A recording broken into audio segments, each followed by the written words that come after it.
প্রচুর কমেন্ট এসেছিল যে হ্যাঙ্গিং প্ল্যান্টগুলি আমাদের ভীষণ রকমভাবে খারাপ হয়ে যাচ্ছে। তো হ্যাঙ্গিং প্ল্যান্টগুলি কি করব? আমার প্ল্যানে হ্যাঙ্গিং প্ল্যান্টগুলি যদি আপনি দেখেন, মনে হচ্ছে যেন এরা নতুন করে আবার প্রাণ ফিরে পেয়েছে। তো এই সমস্ত হ্যাঙ্গিং প্ল্যান্টগুলি কিন্তু সারা বছরও নষ্ট হয় না, খুব ভালো থাকে।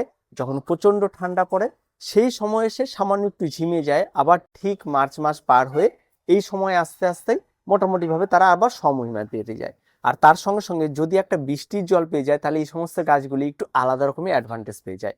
তাই বৃষ্টির জলটা অত্যন্ত ইম্পর্টেন্ট কিন্তু এই হ্যাঙ্গিং প্ল্যান্টের জন্য। তো যাদের যাদের জায়গায় বৃষ্টি হচ্ছে তারা অবশ্যই কমেন্টে জানিও যে কেমন হয়েছে গাছগুলি।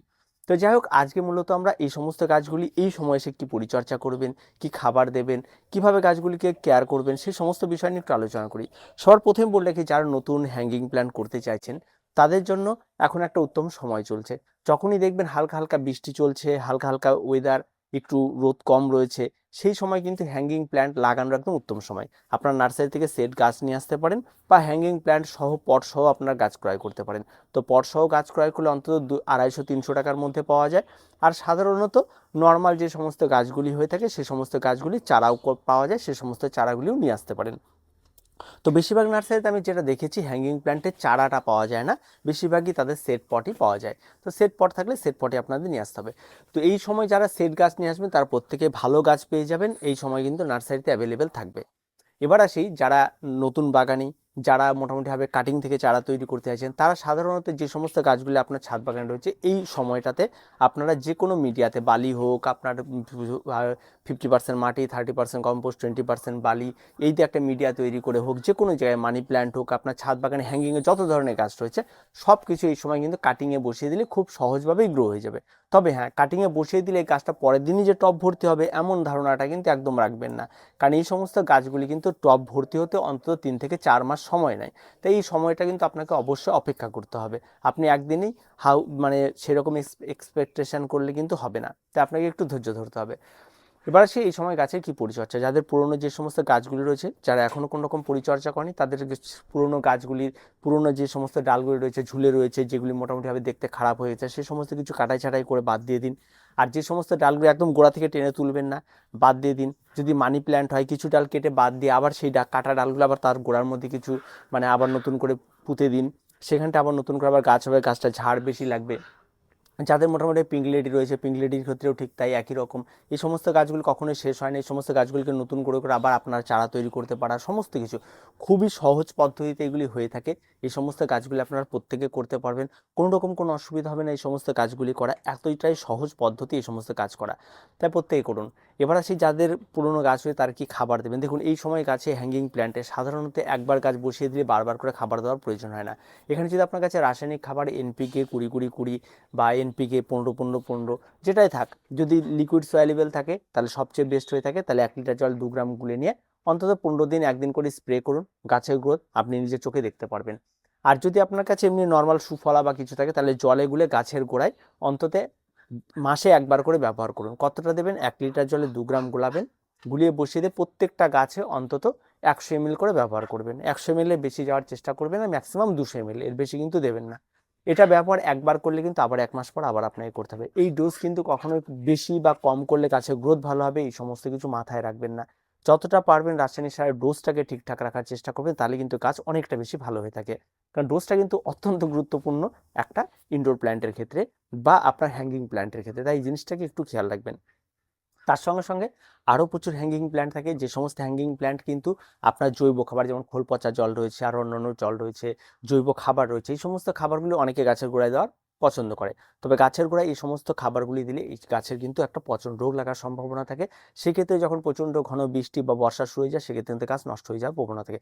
সেই সময় গাছ নষ্ট হলে কিন্তু আমরা কিন্তু কোনো রকমভাবে দায়ভার নিতে পারবো না। তাই সেটা কিন্তু বুঝে শুনে, তবে সব গাছই যে নষ্ট হবে এমনটা নয়, কিছু কিছু গাছের ক্ষেত্রে বেশ ভালো কাজ করে, আবার কিছু কিছু গাছ গলেও যায়।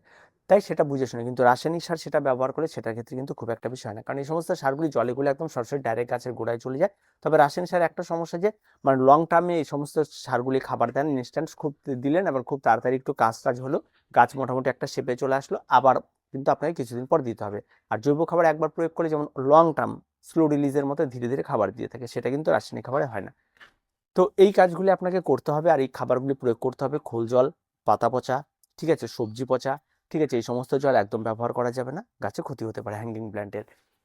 এবার তার সঙ্গে সঙ্গে অনেকে বলে যে ম্যাগনেসিয়াম সালফেট স্প্রে করবেন। দেখুন ম্যাগনেসিয়াম সালফেট স্প্রে করতে পারেন, তাতে কোনো রকম কোনো অসুবিধা নেই।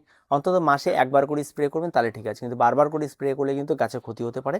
তাই বারবার কোনো কিছু ভালো না। হ্যাঙ্গিং প্ল্যান্ট এক কথা হচ্ছে একদম মানে লো মেনটেন্যান্সের একটি গাছ, কোনো রকম কেয়ার লাগে না। এই সমস্ত গাছগুলিকে লাগিয়ে রাখার পরে গাছগুলি একটা সঠিক পরিবেশ, যে পরিবেশটা আপনি যদি দিতে পারেন তাহলে এই সমস্ত গাছগুলো অনেক ভালো হয়ে থাকে। দেখুন হ্যাঙ্গিং প্ল্যান্টের জন্য সারাদিন কড়া রোদ লাগবে এরকম জায়গাতে ভালো হয় না, আবার একদম রোদ লাগবে না এরকম জায়গাতেও ভালো হয় না।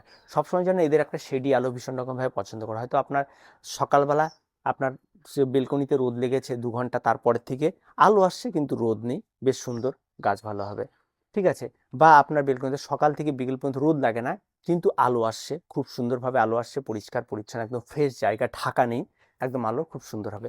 আপনার জানলার পাশ দিয়ে আলো আসছে, খুব সুন্দর জায়গা, সেখানে খুব সুন্দরভাবে এই সমস্ত কাজ করবে। এক কথা হচ্ছে আলোটা মাস্ট এই সমস্ত গাছের জন্য লাগবেই। দেখুন গাছ যেটাই আপনি করুন না কেন, সালোক সংশ্লেষ যদি না হয় গাছ খাবারটা তৈরি করতে হয়, এটা একটা মিনিমাম একটা সহজ বিষয়, আর সেটার জন্য কিন্তু প্রয়োজন হচ্ছে সূর্যালোক। তাই সূর্যালোকটা যেন মিনিমাম একটা সূর্যালোকটা আসে বা দিনের আলোটা যেন আসে, তবেই কিন্তু এই হ্যাঙ্গিং প্ল্যান্টগুলি ভালো হবে, এটা খেয়াল রাখতে হবে। জলের ক্ষেত্রে আবারও বলছি, এই সময় যেহেতু মাঝে মাঝেই বৃষ্টি হবে, তাই জলটা অবশ্যই আপনার মেপে দেবেন, গাছের গোড়ায় আঙুল ঢুকিয়ে দেবেন। একবারে গোড়া যদি চ্যাপচ্যাপে বেশি টাইম থেকে যায় তাহলে কিন্তু গাছ নষ্ট হয়ে যাওয়ার প্রবণতাটা বেড়ে যায়, তাই খেয়াল রাখবেন সেটা যেন না হয়। মাঝে মাঝে আপনাকে এই সমস্ত গাছগুলিতে অ্যান্টিফাঙ্গাল স্প্রে করতে হবে। অ্যান্টিফাঙ্গাল স্প্রে পুরো গাছকে একদম স্নান করিয়ে না দিয়ে গাছের গোড়ার দিকে হালকা করে স্প্রে করে দেবেন মাঝে মধ্যে। এটা মাসে একবার করে করলে যথেষ্ট। তাতে কোনো রকম কোনো সমস্যা বা ফাঙ্গাল আক্রমণ কোনো যদি হয়ে থাকে তাহলে সেক্ষেত্রে আপনি নিস্তার পেয়ে যাবেন। আবার অনেক সময় দেখা যায় গোড়া পচে গাছ ঝুলে ঝুলে পড়ে যাচ্ছে, তারপর আপনার মাথায় এসেছে। তাই এই অ্যাডভান্স এই প্রোটেকশনগুলো আপনাকে নিয়ে রাখতে হয়। প্রতি মাসে একবার করে অন্তত অ্যান্টিফাঙ্গাল গাছের গোড়ার দিকটাতে স্প্রে করতে হবে। গোটা গাছটা ঝুলে আছে, গোটা গাছটা যাওয়ার প্রয়োজন নেই। যদি কোনো রকমভাবে কোথাও ফাঙ্গাল আক্রমণ ঘটে নিচের দিকে, তাহলে অবশ্যই সেই জায়গাটাকে কেটে একটু বাদ দিয়ে দেওয়ার চেষ্টা করবেন। কারণ এই অ্যান্টিফাঙ্গাল স্প্রে করলে অনেক ক্ষেত্রে অনেক সমস্যা তৈরি হয়, কিন্তু বারবার স্প্রে করা তো সম্ভব না। আর এই সমস্ত গাছগুলো একবার যদি গোড়া পচার সমস্যা তৈরি হয়ে যায় তাহলে কিন্তু তাকে বাঁচিয়ে তোলাটা অনেকটাই সমস্যা। আর গোড়া পচা কিন্তু সবসময় যে ফাঙ্গালের জন্য হবে এমনটা কিন্তু ভাবা একদমই বোকামি। এটা সাধারণত অনেক কারণে হতে পারে। সেটা গাছের গোড়ায় জল জমে যাওয়ার জন্য হতে পারে, ঠিক আছে, গাছের একটা বয়স হয়ে যাওয়ার জন্য হতে পারে, বিভিন্ন রকম কারণে হতে পারে। এবার সেই গাছ নষ্ট হয়ে যাচ্ছে অনেকের। দেখুন যে কোনো একটা হ্যাঙ্গিং প্ল্যান্ট লাগিয়ে দেওয়ার পর অন্তত 1 থেকে 1.5 বছর, 2 বছর পর্যন্ত গাছ ভালো থাকে। তারপরে 3 বছরের মাথা থেকে গাছের একটা এক্সপায়ার ডেট থাকে প্রত্যেকটা গাছ। যেমন জবা গাছ আপনি যদি লাগিয়ে দেন ম্যাক্সিমাম 6 থেকে 7 বছর পর্যন্ত ফুল দেবে, তারপরে অটোমেটিক ওই গাছ শেষ। আবার নতুন করে আপনাকে প্রতিস্থাপন করতে হবে, তারপর ওই গাছে আর ভালো রেজাল্ট আপনি পাবেন না, কখনোই পাবেন না। সেটা আপনি মাটির গাছ হোক বা যে কোনো জায়গায় হোক, তার একটা রেজাল্ট নির্দিষ্ট একটা সময় থাকে, এই সময়ের মধ্যে আপনাকে সব কিছু করতে হবে। এই গাছগুলি ঠিক 2 বছর পার হয়ে গেলে এই সমস্ত গাছগুলো তখন খারাপ হয়, তখন আপনার এই গাছ থেকে আবার নতুন আবার আর একটা পট রেডি করতে হয়। পুরনো ডালপালা দিয়ে নতুন যে সমস্ত ডালপালাগুলি চাই সেই সমস্ত ডাল দিয়ে আবার নতুন করে পট রেডি করতে হয়। একই পট যে আপনি গাছটি রাখছেন সেটা যে দীর্ঘদিন ভালো থাকবে এমনটা ভাবা কিন্তু প্রত্যেকটাই বোকামি হবে। তাই আপনার কাছে বয়সটা কত রয়েছে সেটাও আপনাকে যেমন ম্যাটার করে, আর তার সঙ্গে সঙ্গে কিন্তু আপনার সমস্ত কিছুই এই বিষয়গুলির সঙ্গে ম্যাটার করে, তাই এগুলিকে ঠিকঠাক রাখতে হবে। পোকার আক্রমণ হ্যাঙ্গিং প্ল্যান্টে সাধারণত খুব একটা ধরে না, মাঝে মাঝে শুঁয়োপোকার আক্রমণ ধরলেই যে একবার বারবার এক গাদা করে পেস্টিসাইড স্প্রে করতে হবে এমনটা নয়।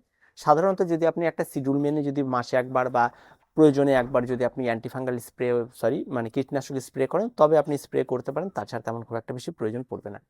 আর এই সমস্ত গাছগুলি সবচেয়ে বড় বিষয় যেটা, সেটা হচ্ছে আপনি বাগানি হন আর যেমনই হোক, নতুন হোক পুরনো হোক, অভিজ্ঞতা থাক বা না থাক, প্রত্যেকে এই সমস্ত গাছগুলি করতে পারে। আর তার জন্য আপনাকে বেছে নিতে হয় বেশ সহজ সহজ গাছগুলি। যে সমস্ত গাছগুলি বাইরে থেকে ইম্পোর্ট করা অনেক কঠিন গাছ, সেই সমস্ত গাছগুলিও এখানে এসেই কিন্তু হয়। সমস্ত গাছগুলি কিন্তু বাইরে থেকে নিয়ে আমাদের ভারতবর্ষে মোটামুটিভাবে ইনডোর প্ল্যান্টগুলিকে তৈরি করা হয়। তাই প্রত্যেকটা গাছ যখন আমাদের এখানকার জলবায়ুতে সার্ভাইভ করে, যখন এখান থেকে চারা তৈরি করে, সেই সমস্ত চারাগুলি অনেকটা বেশি হার্ডি হয়, অনেকটা বেশি এই জলবায়ুতে ভালো থাকে। তাই সেরকম সহজ পরিচর্যার গাছগুলি নেওয়ার চেষ্টা করবেন, তাহলে দেখবেন অনেক দামি গাছই যে আপনার বাগানকে বা যে আপনার জায়গার সৌন্দর্যায়ন বাড়িয়ে দেবে এমনটা ভাবাটা কিন্তু সমস্তটা বোকামি। অনেক কম দামি গাছও অনেক সুন্দর লুক দিয়ে থাকে। তাই আপনারা সবসময় চেষ্টা করবেন যে কম দামে নিজের সাধ্যের মধ্যে সেই সমস্ত গাছগুলিকে চুজ করা, যে সমস্ত গাছগুলি আপনি অনেক সময় করতে পারবেন। তো তারপরেও যদি কোনো সমস্যা থাকে, আর আরেকটা বলি, যারা নতুন করে লাগাতে চাইছেন তাদের জন্য মাটি মিডিয়া যেটা করবেন, 50% মাটি নেবেন, 30% কম্পোস্ট নেবেন, 20% বালি নেবেন, এই দিয়েই মিডিয়া তৈরি করবেন। একটাই মিডিয়া রাখার চেষ্টা করবেন সব গাছের ক্ষেত্রে। বারবার করে এক এক গাছের ক্ষেত্রে এক এক রকম মিডিয়া তৈরি করে আপনাকে একদম মানে নাজেহাল অবস্থা হওয়ার প্রয়োজন নেই।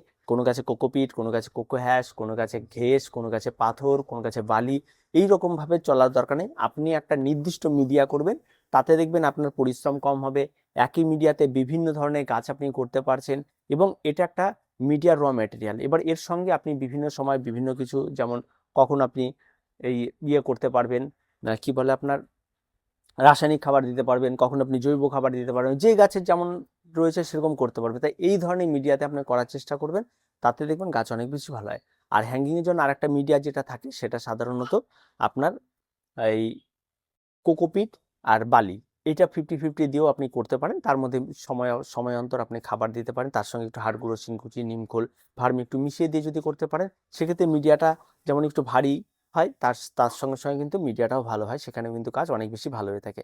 তা আপনারা আপনাদের পছন্দ মতো মিডিয়া আমি অনেকগুলোই বলে দিলাম। তারপরে অনেকে কোকোপিটে করে, যেটা আপনার কাছে অ্যাভেলেবেল থাকে করতে পারেন।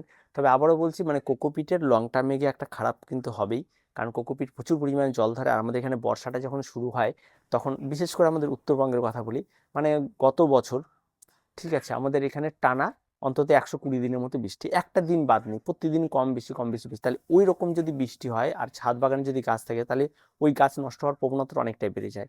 ঠিক আছে, তাই সেই সময়গুলোতে একটু আপনার কোকোপিট বা কোকো হ্যাশ থাকলে গাছে একটু সমস্যা তৈরি করে। ঠিক আছে, মাটির মিডিয়া বেস্ট হয়ে থাকে। আর যারা সাধারণত এই সমস্ত মানে কমার্শিয়াল ভাবে গাছ তৈরি করে, তারা সাধারণত কোকোপিট কোকো হ্যাশে করেন, কারণ তাদের বিভিন্ন জায়গায় পাঠাতে হয়, সেক্ষেত্রে হালকা হয় মিডিয়াটা, সেই জন্য তারা করে। তাছাড়া কিন্তু আপনার কাছে আসলে লং টার্মে গিয়ে সেই মিডিয়া খারাপ কাজ রেজাল্ট দেবে, তাই আপনাকে কিন্তু চেঞ্জ করে দিতে হবে সে সময় অন্তর। তারপরে যদি কোনো সমস্যা থাকে, অবশ্যই কমেন্ট বক্স খোলা রয়েছে, আপনারা কমেন্ট করুন। অবশ্যই আপনাদের কথা মতো সমস্ত ভিডিও দেওয়ার চেষ্টা করব। তো দেখা হচ্ছে পরবর্তী ভিডিওতে। প্রত্যেকে ভালো থাকবেন, প্রত্যেকে সুস্থ থাকবেন, চ্যানেলটিকে সাবস্ক্রাইব করে রাখবেন।